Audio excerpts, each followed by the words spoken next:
So it's a great pleasure to welcome Oxana. You will remember that about 2 weeks ago, Oxana, together with Natalia,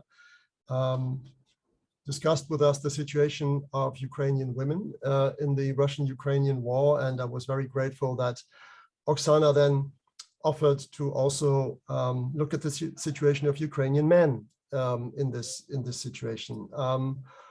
Oxana, you may remember, is a professor of psychology at the Alfred Nobel University in Dnipro. She returned early last week with her older son to Riga to join a larger part of her family there. And Oxana may also tell us what her plans are about returning to the Ukraine at some point of the interview. But I was very grateful that she was willing to look into the kinds of questions that I had prepared. And I'm fully aware of the fact that for many of these questions, you cannot have statistics or anything like that. But I think you really tried also to find out from personal conversations with people that you know well, to give answers wherever answers are possible. So thanks a lot, Oxana, indeed. And as usual, I will ask about 9 or 10 questions, see how we're doing time-wise, and then you will all come in with your own questions. And then once you run out of questions, I have certainly some follow-up things that we can discuss. I'm happy to see that there are some more people joining right now, but let me nevertheless begin my conversation with you, Oxana, by stating that about 2 weeks ago, when we discussed the situation of Ukrainian women, we separated our discussion in 2 parts. Women who stayed in the country and women who left the Ukraine, in most cases, with their children. Now, is it useful to make this distinction as well when we talk about the situation of Ukrainian men, those still in the country and those who left? Thank you for your question and thank you for invitation. I will start with this and I will share my screen because I have collected some pieces of statistics to make my presentation, so to say, more illustrative. This is the same very research that I referred to last time, if you remember, when I spoke of women. So I will refer to it also this time to show you this difference that you are asking about. If we compare psychological complaints with which men address psychologists and psychotherapists now in Ukraine and outside Ukraine, you will see that they are a bit different. For those who stayed in Ukraine, these are exhaustion, apathy, fear, anxiety, witness trauma, loss, phantom siren syndrome. And for those who are outside Ukraine, these are feeling of guilt, panic attacks, hopelessness, despair, and helplessness, and many more. You may read them. But I will refer to this helplessness again and again. This is a very important thing here for men, for feelings, emotions, and all the psychological, internal picture of what man lives through. But I also have to say here, it is important that only 10% of those who are addressed for psychological assistance are men. So these statistics here was collected only on 10% of respondents. The rest 90% is women.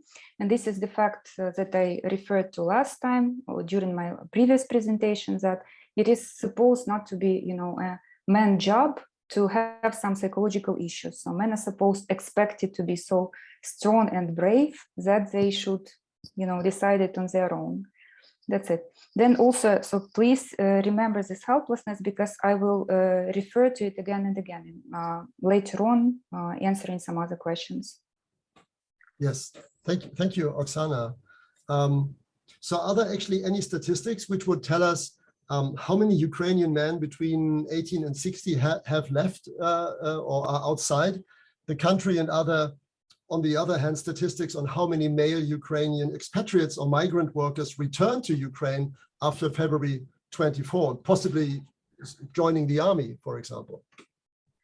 Yes, for this question, this is a statistic that I have found. You will see that it is quite reduced. There is not a complete picture of what goes on. So by now we have, not by now, you see that this is the middle of April. We have 11% of women who left Ukraine and 3% of men who left Ukraine. But you should understand that this percent also include men who are elder than 60. So I don't have, precise answer to your question, but still, again, I will recall you who are supposed to, not are supposed, who are, ordered, right, to stay within the country, and who can leave. Those who are from 18 to 60, they're supposed to stay within, unless they have 3 children younger than 18. They may be unable for military service, and they have corresponding medical documents, or then they can take care of people with disabilities. I also wanted you to have a look at this graph. You will see that the difference between men and women is considerable. So men are more prone to stay at the place where they used to live, at the same very place where they come from.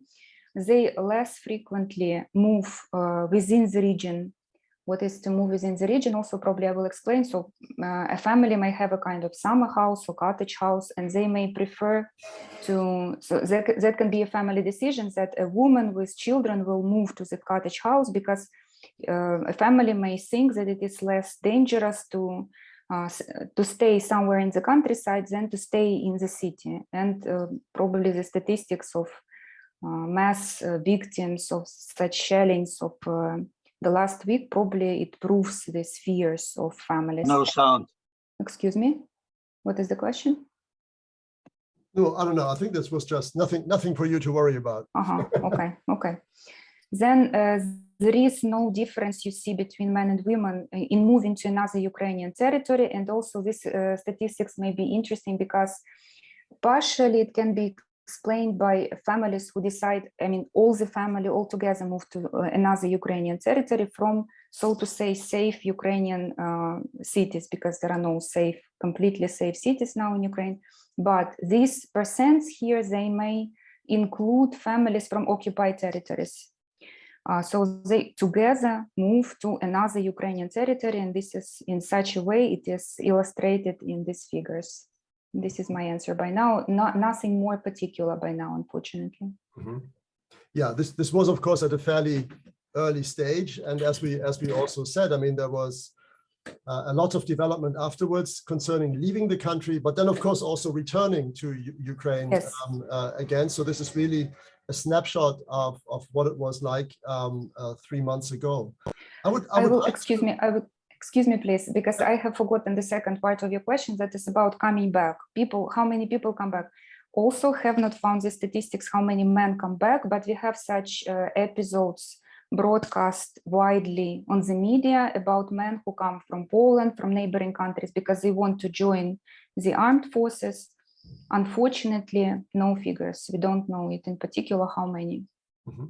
Yeah, to some extent, this leads on to my next question. So I wanted to address a number of questions to men serving in the army, and I wanted to start out, however, by a figure that Natalia mentioned in her presentation 2 weeks ago, when she said that there are about 50% female soldiers in the army. That was the situation on the 24th of February. So I think this was about 20% of the army was female. Mm-hmm. I was just wondering, to what extent do you have figures how this has changed now that many more people have been recruited or have volunteered to serve in the army?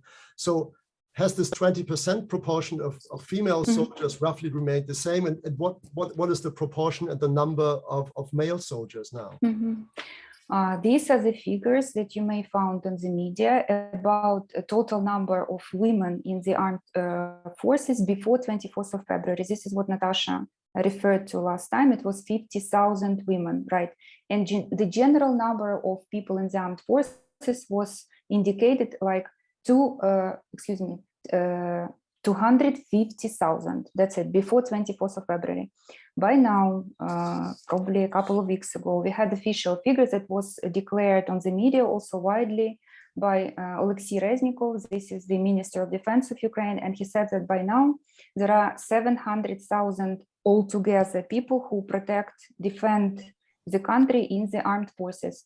And at the same time, also, again and again, we hear this figure repeated that approximately a fifth part of them are women. So you may calculate how many men are there present, and these figures are repeated again and again. Probably we should refer to them. Yeah, thank you. may I also ask a personal question? I mean, what about your husband and other male relatives in your family? Have they also joined the army, and what have they? Are you in contact with them? What are they reporting back to you, to their families? My husband went to military bureau. He was called, he was brought this notification that he should come for inspection, and because of health issues he came back, and that is the same situation that was in 2014 when he went to that military bureau for 4 times, every time with camouflage, with rucksack, with all this equipment that he needs, and after a couple of days he got back. So every time I, said farewell to him, and he got back. Luckily for me, of course. The same situation happened this time, so he went there and he returned, and by now he's a very active volunteer. He feeds 2 block posts. This is a story, a very also specific story, I would say, for this war. I faced, as a volunteering psychologist, I faced the situation in 2014 very often when soldiers said that they cannot trust people from the occupied territories when, for instance, they want to feed them. They bring them some food, but there were cases when in that food there was explosive or poison, and that's why it is dangerous, and soldiers prefer not to take this food. So my husband is a trusted person into block posts, and he brings them whatever they want to. And there is some more collaboration of his with military service also on a volunteer basis, but he doesn't tell me details. He says that he will tell me everything after the victory, but not now. And of course, I don't ask. A lot of my friends are in the army, not more of my relatives, because I have my father and my father-in-law, and they are elders, and my father is 73 and my father-in-law is 69. So they are not in the army. They stay in Ukraine. They don't want to leave for no reason. But my friends are. One of my friends died already. I mean, he was killed on the 19th of June when I was in Germany in FRIAS. It was a very tragic event for me. The rest of them, those who are there, they are very patriotically minded, I would say. This is their responsibility, and nobody forced them to go. That was their personal choice. Of course, we stay in touch. Yes, of course. This is important both for me and for them to keep this connection. Yeah. Well, thank you, Oksana. So how do family fathers in the army actually cope with their families having left the country? Does it make them more relaxed? Is regular contact with their families possible?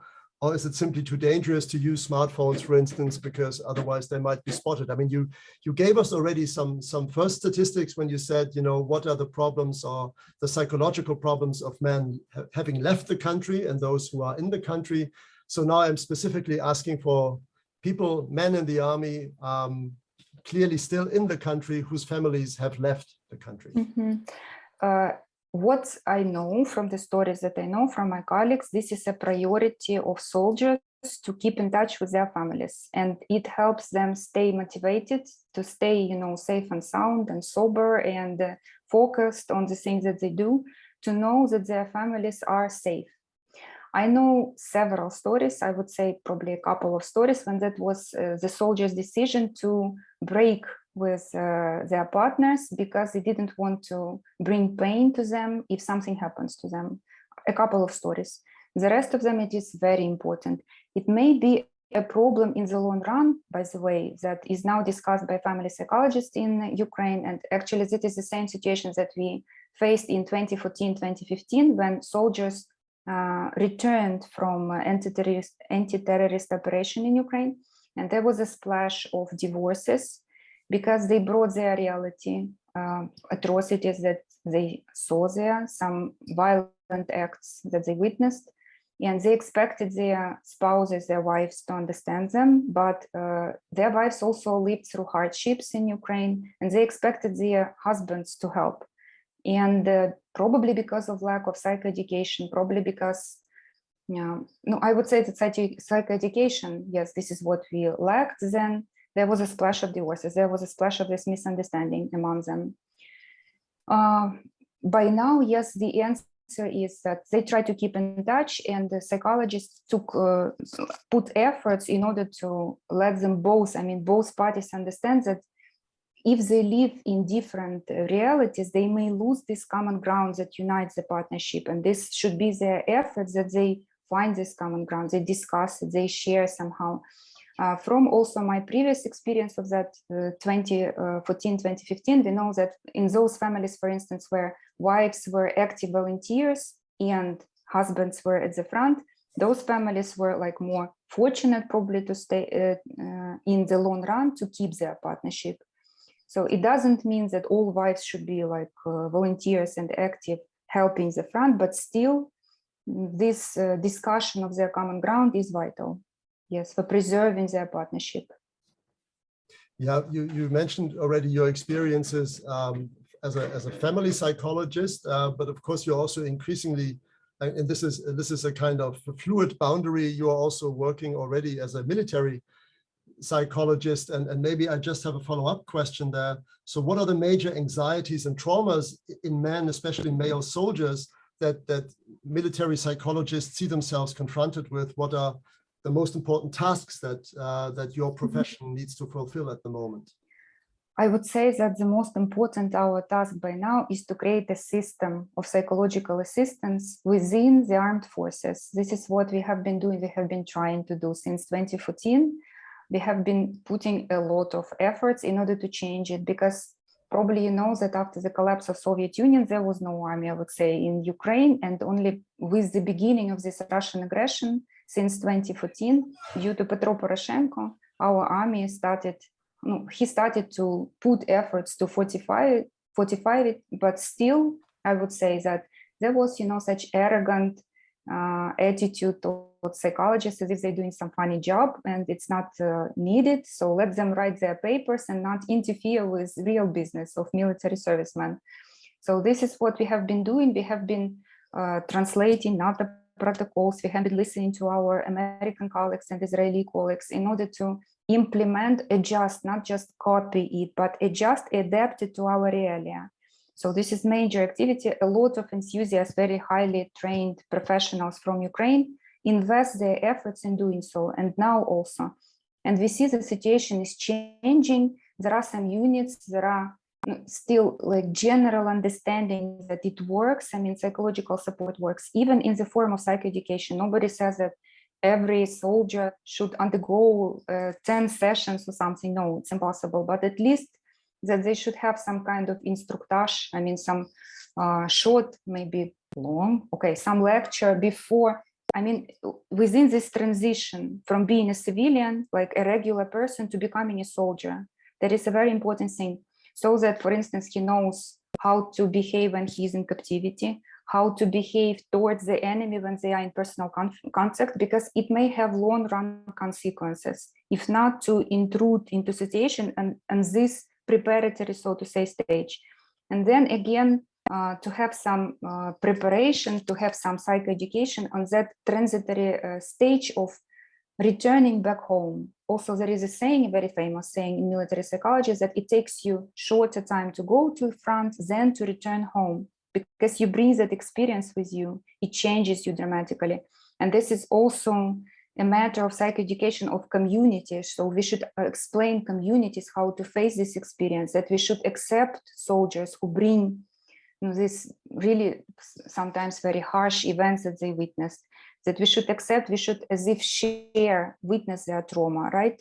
To take away this burden from their shoulders. Also probably because of the Soviet legacy that we used to have, that people were deported, I mean in Soviet Ukraine, deported, killed, they died because of famines, and this warrior Ukrainian traditional culture is almost broken, and therefore we also now try to restore it, these traditions, the specific rituals, which help to make this transit easier. And as for feelings, and as for the way you answered, I don't remember your particular formulation, I would say that they take up this as their responsibility. This is their choice. They understand that it's like a moral obligation. They choose it, they go and fight for their country. At the same time, it's very important not to, not to pretend that we don't see, that they don't feel very natural feeling of fear of death, that they may be killed, they may die.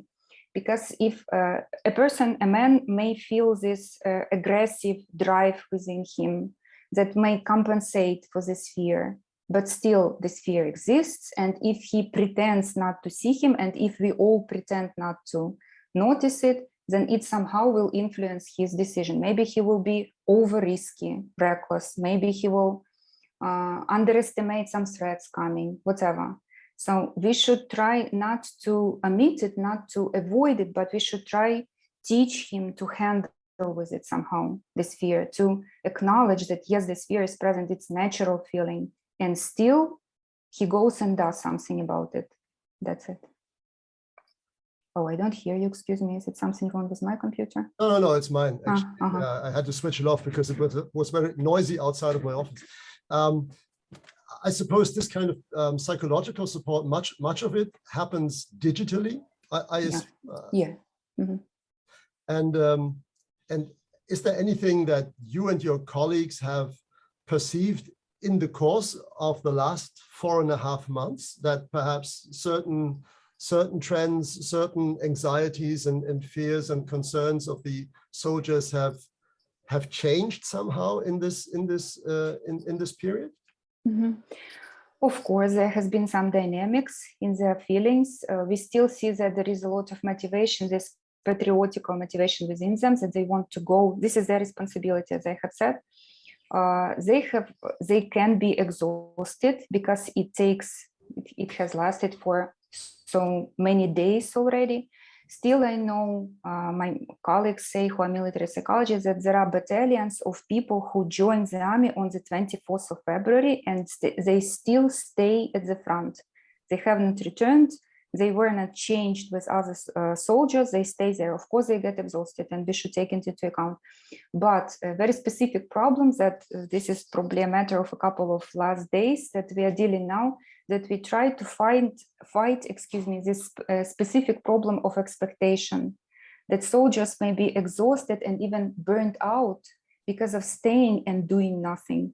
So also, according to my colleagues who are military psychologists, they say that in some units, it can be that only 30% of soldiers are in active fight, and the rest of them, 70%, are ordered to stay where they are. They are, aggressive, they are ready to fight, they feel this drive within them, and they do nothing. And that can be a very demotivating stuff for them. And this is what we are going to do, probably to structure somehow their work, also to bring in sense in what they're doing, because otherwise they see it meaningless. They have come there to fight and they cannot do anything about it. Yeah, maybe this links up with another question I had, and this is about the kinds of stereotypes that we have about East European men somehow. So, and this stereotype includes a strong sense of masculinity. Yeah.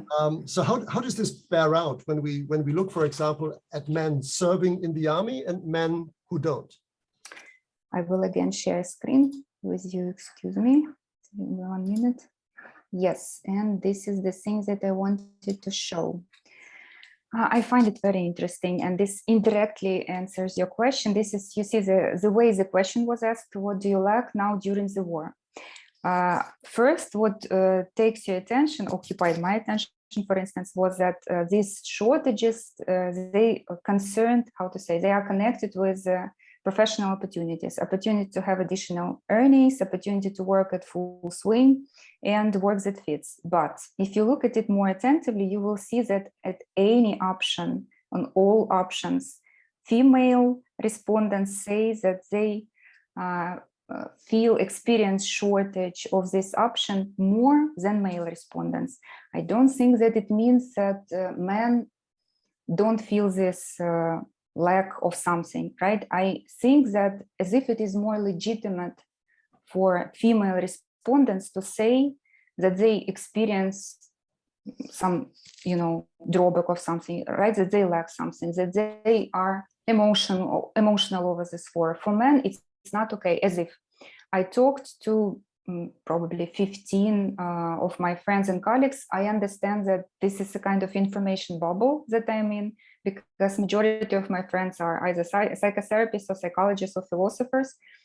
All of them in this or that form told me that they do feel this pressure, that they are men they do not go to the army. I mean, now when I'm discussing this, I'm talking about those guys who are not in the armed forces, because those who are in the armed forces, as if this is not a problem. They have gone and they are doing what a man is supposed to do, right?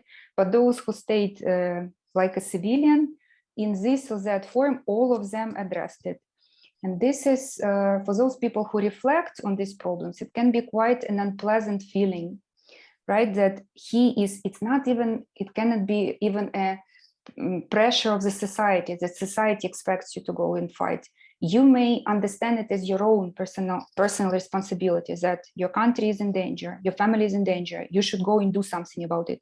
And at the same time, men can experience this feeling, as I told you, natural, very human, natural fear of death. And he may understand, he may acknowledge for himself that he does not want to go and fight. He does not want to go and take up arms, right? This is very unpleasant internal conflict. And men can, in very different ways, solve this conflict. They may either channel it to some activity, as for instance, being a volunteer, right, helping the army, or they may, deny it. They may rationalize it somehow. They may use some very sounding theories, and they can be very different. Saying that it doesn't bother them. Still, I tell you that all of them refer to this pressure that men are expected to do something. I forgot my idea. I wanted to say something more, but I forgot about it. Well, Excuse me. Maybe I will recall it, and later I will tell you. Exactly. I will. It will certainly come back. And actually, to some extent, my next question relates at least to one of your bars there on the slide, because I just remembered the picture you showed us two weeks ago of the physics professor who was still lecturing in full armor and during those hours perhaps when he was not active. Okay. Now I was just wondering how many of the, do you know whether male volunteers in the Ukrainian army also still try to run their business and so on? Because there is of course, and this is what I'm always, I don't know why I'm surprised, but I somehow am surprised that there is also still normal life, of course, in the Ukraine. I mean, there is a business going, there are trains running, there are schools that are taught and universities that run. So do male soldiers still try also to do something to retain certain parts of their professional life on the side? This is what I wanted to share with you, not so specific as you are asking, but still this is the statistics as for how many people work, right? Male and female. And you will see that predominantly they are more or less the same as for holding to their previous work, or they may be they may have changed it to a new place, right? And more female do not work than male. And we can explain it with the fact that probably more females had to change the place of living, right? And it does not correspond to the question that you particularly asked, but I also wanted to share this piece of statistics with you. You will see that at the beginning of the war, there were more than a half of all, it's not gendered here, respondents are not gendered, more than the half of all respondents did not work, right? But you see that situation is changing. By now, they either return to their previous work, you even see that the number of people who practice remote work decreased, right? And there are many fewer people who stay unemployed.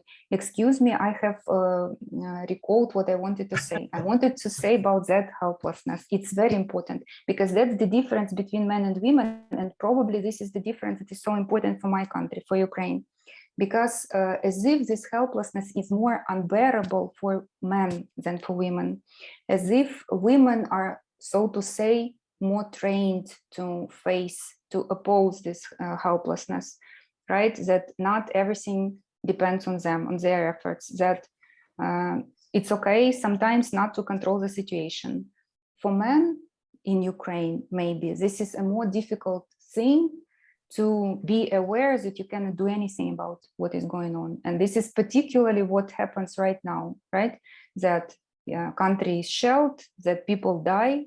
You cannot stop the war, no matter how good you are, how hard you work, still it goes on. And this is this conflict that, again, it may be repressed, and later on it may convert into this unconscious feeling of shame that somehow will also influence the situations, his behavior, for instance, right, later on with those who are inferior, with his family members and that stuff. This is a very particular thing about men. That's why, excuse me for interrupting you, but I find it very important. Well, in fact, you're not interrupting me, Oxana, because there was one question I wanted to ask at some point anyway, but let me just tell everyone in the audience that this will be my one question, and then the floor is open to the audience. But I wanted to ask about a gender perspective on resilience and resilience mechanisms.